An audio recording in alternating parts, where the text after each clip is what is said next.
কোনো বাবা মাই চাইবে না যে তার ছেলে বা মেয়ে সমকামিতার শিকার হোক বা ধর্ষণের শিকার হোক।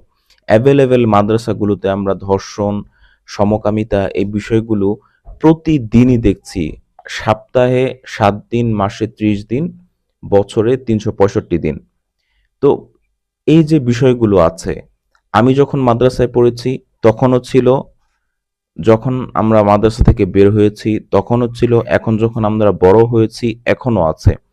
তো আসলে এই জিনিসটা শেষ কোথায়?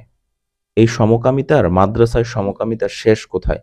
এটা আসলে বাংলাদেশের আলেমদেরকে প্রশ্ন করা উচিত এবং তাদেরকে কাঠগড়ায় দাঁড় করানো উচিত যে এটার তোমরা শেষ কবে দেখাবা জাতিকে।